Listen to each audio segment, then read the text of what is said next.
Thanks for checking out this brief introduction to the Freshwell Low Carb program.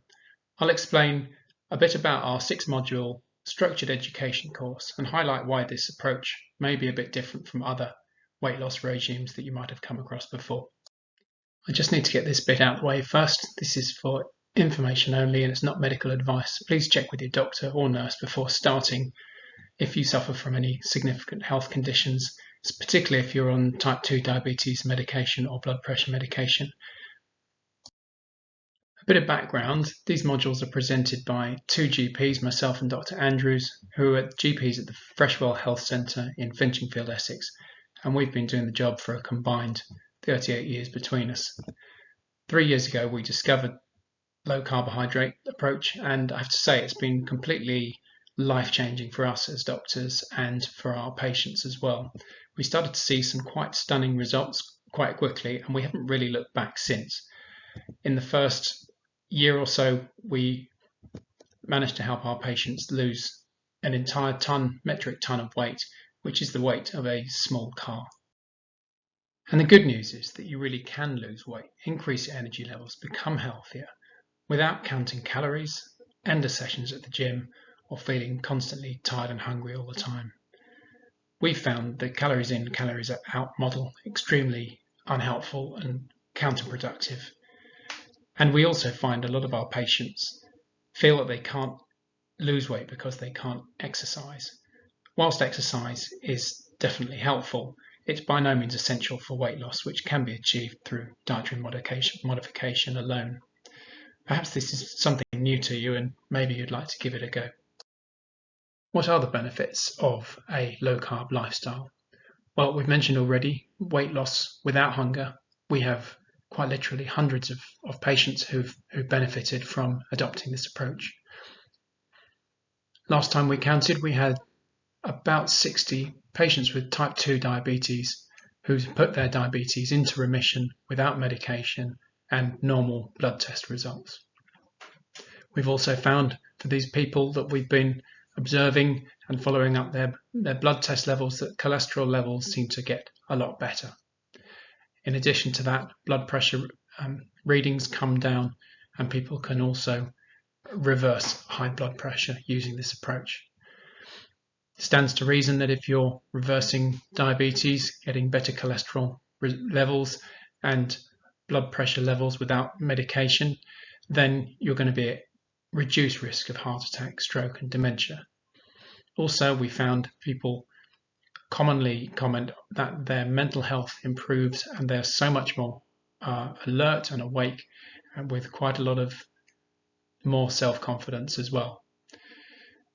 Almost invariably, we find that people have been suffering from acid reflux for a number of years, possibly taking pills for it.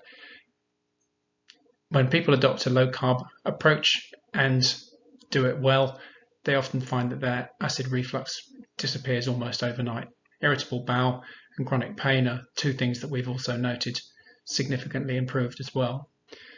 Fewer medications. This is obviously good for the patient because you don't want to be taking medication unless you absolutely have to. We've also been advised recently that over a year our diabetic medication spend as a practice reduced by, in real terms, £12,000, and that's just the diabetes medications. This is clearly obviously very good for the NHS as well. There are potential huge cost savings. What is it about usual diets that can lead to failure?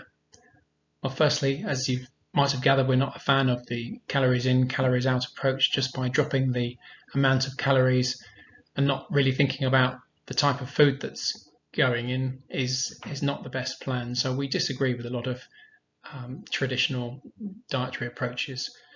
Calories in, calories out approach tends to cause hunger and tiredness and often leads to failure, weight gain again, and then yo-yo dieting, self-blame, and blame from other people as well. And really, we need to move away from this model, which has time and time again shown it to be ineffective. We think that it's most important that people develop lifelong habits, not short-term gains, and that's what low carb is all about. We really want people to move away from counting calories, which is just not a helpful thing to do as far as we're concerned. We talk also about exercise being important, but it is not essential to exercise to lose weight. We have plenty of people who've done really well who can't exercise for one way or another, and it's really mainly about the dietary intake. We talk in the modules about processed food, what processed food is. It's easy to think of processed food as the sort of junk food you might get from a fast food outlet, but it's important to think of a lot of other places you find processed food, which is about 80% of the supermarket shelves. Cereal perhaps is something that you would think of as a healthy way to start the day, but most cereal, it's far from it really. Ready meals with labels of all sorts all over them telling you how healthy it is. They're really just trying to trick you a lot of the time. We are strongly of the opinion that you should absolutely minimize the amount of processed food in your diet. I think we can all agree that sugar's bad for us, but where's it hidden? And is the sugar that you find in supposedly natural fruit juices any better than table sugar? Spoiler alert, we don't think so. We talk more about those in our modules. Another reason why we think that a lot of traditional diets tend to fail is because they will tend to tell people to base their meals around starchy carbohydrates. We explain in the module how starchy carbohydrates can quickly turn to sugar and therefore drive your appetite and promote weight gain. So we encourage people to reduce starchy carbohydrates in their diet as much as they possibly can. You'll often hear that basing your meal around a baked potato will be a really good, healthy way to promote weight loss. We disagree. In this example, 150 grams of potato, which is a fairly normal portion, gets converted to 9 teaspoonfuls of sugar. Now, we don't think that can be good for you. We're told that a banana is a great healthy snack. Again, we disagree. This medium-sized banana converts into around about 6 teaspoonfuls of sugar. The good news is we're also going to tell you about what we think that it is good to eat, and that summarized is real food. That includes, in our opinion, meat, fish, chicken, eggs, cheese, lots of non-starchy vegetables, some low-sugar fruits, nuts, and the nice thing about this sort of food is it fills you up naturally, so you don't tend to keep eating and eating. You're naturally full, so you don't tend to overeat this stuff. The other key message we have is we encourage people to avoid snacking where possible. This is really quite a modern thing in the history of our species, and we think that snacking is a major contributor towards obesity. As GPs, we soon realised that your typical 10-minute GP appointment was just not enough time to get people started on their low-carb journey. So we built the Low Carb Freshwell website, which goes into the basics and signposts you to other interesting resources.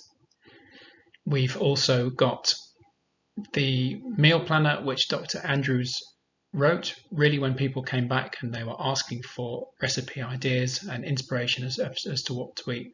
This has been really popular, and volume 2 is coming out very soon.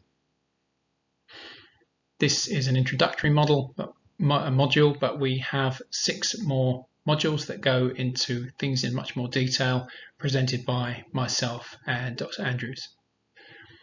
We've just released the Freshwell app, which we're really excited about, which really draws together all of this information together in mobile phone format.